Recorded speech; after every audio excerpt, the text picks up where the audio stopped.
Está começando mais um 8 e a Faixa, eu sou o Príncipe Vidani e esse aqui é um spin-off do Peladranet que você pode assistir em vídeo se você estiver no Spotify. Você pode ouvir também em qualquer agregador de podcast, como de costume você faz aqui no Peladinha. E hoje é um programa que eu tô gravando dia 29 de dezembro. Obviamente que o futebol tá nesse momento de férias, né? Que o futebol brasileiro tá nesse momento mais parado. Mas não faltam notícias sobre o mercado da bola, sobre as movimentações dos times para o ano que vem e o preparo para uma temporada nova. Curioso pensar, enfim, todo ano nesse momento tentar projetar qualquer coisa, porque muita coisa costuma mudar até o meio do ano. Mas existe uma expectativa grande para 2026 que vai contar com o início do Brasileirão logo em janeiro, ou seja, isso deveria forçar os times a apressarem a montagem de elenco e colocarem já o seu time principal desde o início do ano, e não só a partir de março, abril, como costumam fazer nos últimos anos, que o Brasileirão pega fogo ali. Abril, quase maio, né? E aí, enfim, foram trazendo para trás e agora vai começar finalzinho de janeiro. Eu digo isso porque a gente tem algumas notícias de decisões de mercado um pouco difíceis de entender hoje, né? E a gente teve o exemplo aí do Corinthians que, com todas as críticas sobre a gestão e sobre o gasto de dinheiro e com o contrato do Benfica e tudo mais, teve um ano excelente de resultados, né? Campeão da Copa do Brasil, campeão paulista em cima do Palmeiras. A gente tem um Corinthians que vem com outro patamar de investimento para 2026.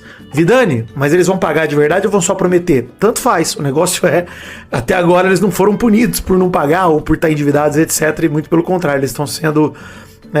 tá dando muito certo as apostas do Corinthians, pelo menos em relação a títulos. O Palmeiras vem aí há 2 anos praticamente sem títulos relevantes e o Corinthians conquista um Paulista e Copa do Brasil.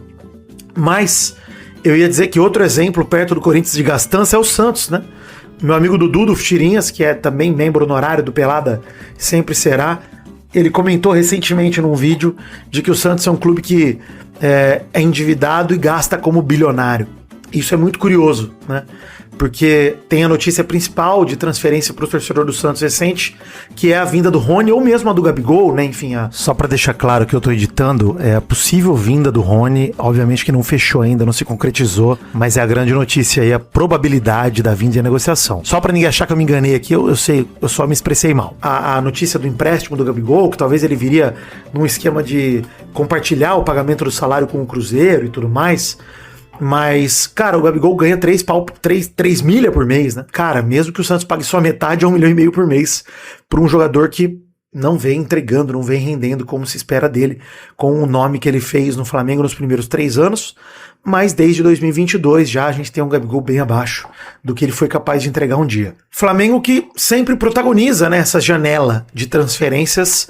E tem aí a grande notícia de hoje, que é a renovação do Felipe Luiz, muito aguardada, muito esperada pro torcedor flamenguista, o seu treinador que venceu a Libertadores, que foi muito bem na final do Mundial de Clubes, na minha opinião, cara, foi o responsável pelo Flamengo ter ficado vivo até os pênaltis e poderia ter papado esse título, que seria incrível pro currículo dele, mas ele renova pro ano que vem, e é uma ótima notícia para um time que tá tentando contratar muita gente para fortalecer ainda mais o elenco, né? A gente tem a notícia do Caio Jorge, que o Flamengo aposta muito na vontade, no desejo dele, e eu acredito que tem um tempero a mais aí, que é a chance do Caio Jorge de jogar uma Copa do Mundo. Também passa por estar num time de destaque, num time que consiga disputar, competir e elevá-lo para um lugar de visibilidade diferente. O Flamengo seria esse time.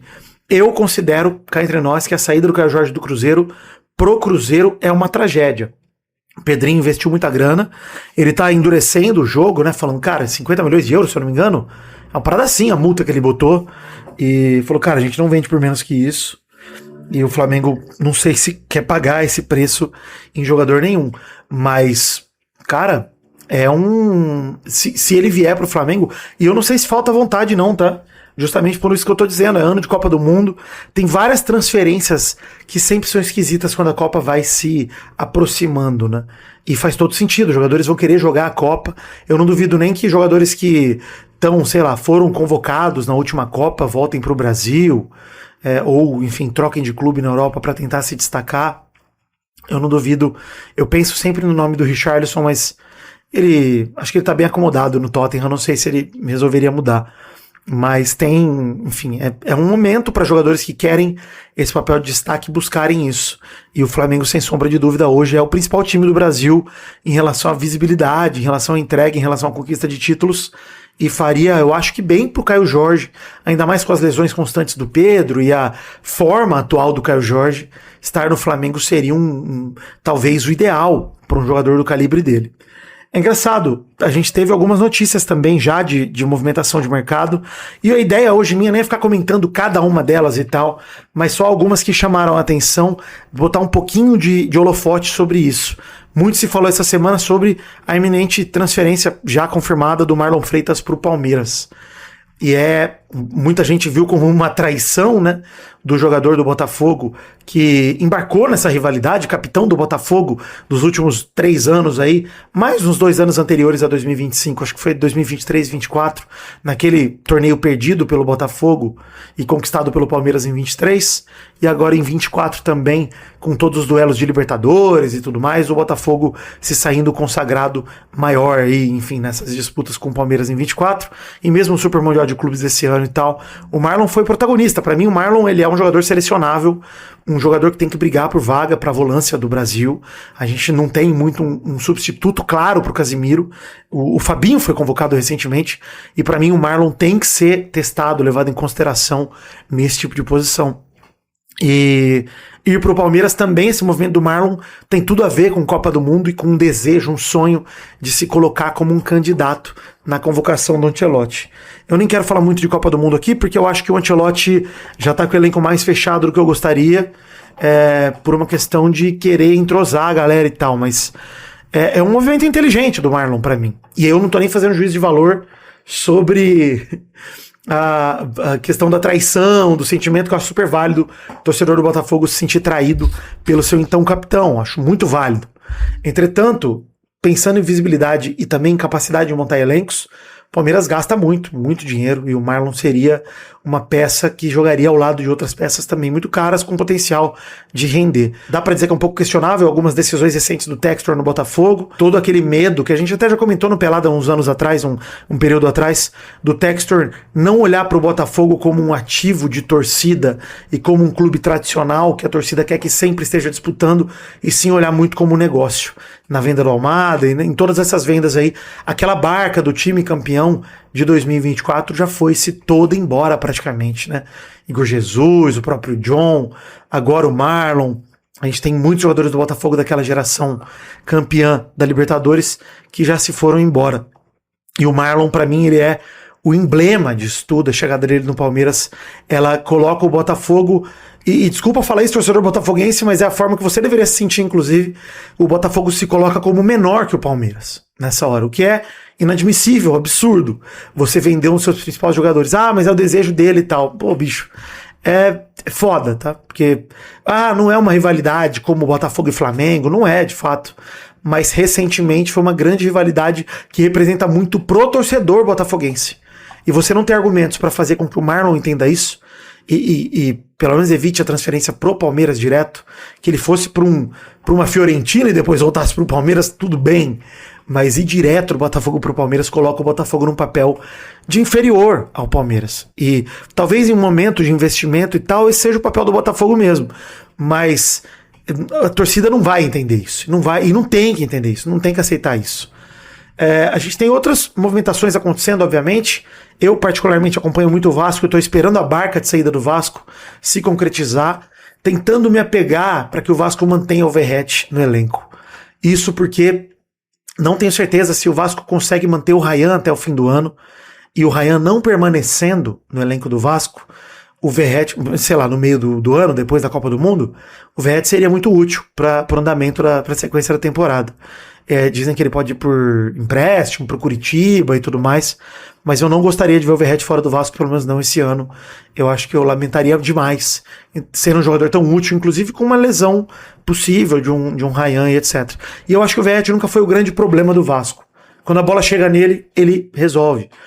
Tudo bem, o Verratti é muito dependente do Piton, dos cruzamentos, dos cabeceios, etc.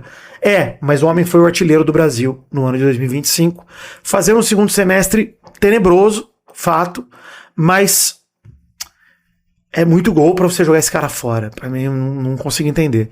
Mas o mercado tá quente pra 2026. Muitos times estão se preparando. Corinthians mesmo tá pensando em formas de manter o Memphis motivado, dele querer ficar. O São Paulo tá aí tentando remontar esse time depois dessa crise desse fim de ano com uma certa velocidade. O São Paulo precisa agir rápido, precisa colocar o elenco em prática e resolver o principal problema, que foram as lesões constantes, né? A falta de condicionamento físico pro São Paulo. Então a gente tem aí todos os times em situações diferenciadas. O Fluminense está tentando se reerguer também, se reestruturar. Tem boato até de Hulk no Fluminense. E não sei, e seria uma excelente contratação na minha visão, ainda mais para um clube que vem se acostumando a jogar com jogadores veteranos e conta com um elenco, apesar de envelhecido, que não dá sinais de apodrecimento, assim. A gente vê o Fábio, a impressão que dá é que ele vai jogar até os 60 anos de idade. E eu acho que, todo ano eu acho que pode ser o último ano do Fábio, e eu acho que esse ano com 45...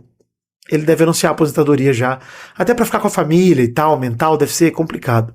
Mas, cara, o Fluminense também tem muito como se reerguer, fez um excelente final de 2025 e tem várias peças lá muito importantes que podem permanecer pro ano que vem. Enfim, a gente não sabe exatamente para onde vai o futebol brasileiro, para onde vão os jogadores, mas eu sempre gosto desse momento emocionante de negociação, e eu te pergunto o que é que você acha, manda aí nos comentários sobre o seu time, o que você tá ansioso de contratação. Eu particularmente estou esperançoso para ver o planejamento de clubes como o Bahia, que vão jogar Libertadores, o Bahia pegando ele especificamente, não clubes como ele. Quero saber quem eles vão trazer, se o Grupo City vai soltar uma grana de fato pro Bahia trazer um grande nome em grande forma, né? Imagina se o Bahia atravessa o Flamengo e consegue o Caio Jorge, por exemplo. Enfim, eu tô aqui supondo, nem é um rumor isso, mas o Grupo City teria dinheiro para poder investir pesadamente no Bahia e trazer nomes de peso e fazer com que o Bahia faça um ano de Libertadores, como fez recentemente o Botafogo, como fez recentemente o Fluminense.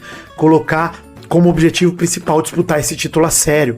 É bem possível, não é um plano impossível, porque a gente vê aí Flamengo, Palmeiras dominando a competição, mas tivemos convidados ilustres aí, como as recentes participações de Fluminense e Botafogo. Ou o próprio Galo e Santos, que foram vice-campeões também nos últimos 5, 6 anos. Então, a gente tem aí times brasileiros sempre chegando para disputar o Atlético Paranaense, que volta para a Série A também. Quero entender como é que o Atlético Paranaense vai montar esse elenco para 2026, buscando compensar o ano do centenário tão trágico do rebaixamento. Agora dá para sua torcida uma alegria. Enfim, volta do Curitiba também. A gente tem várias expectativas para as montagens de elenco nesse Brasileirão desse ano. Bom, galera, queria desejar para todo mundo feliz ano novo, lembrar você de entrar no site do Peladinha, peladranet.com.br, lá tem link para as redes sociais, grupo de Telegram, também para as redes particulares, assim como na descrição de todos os episódios, tem também link para os nossos produtos na Podcast Store.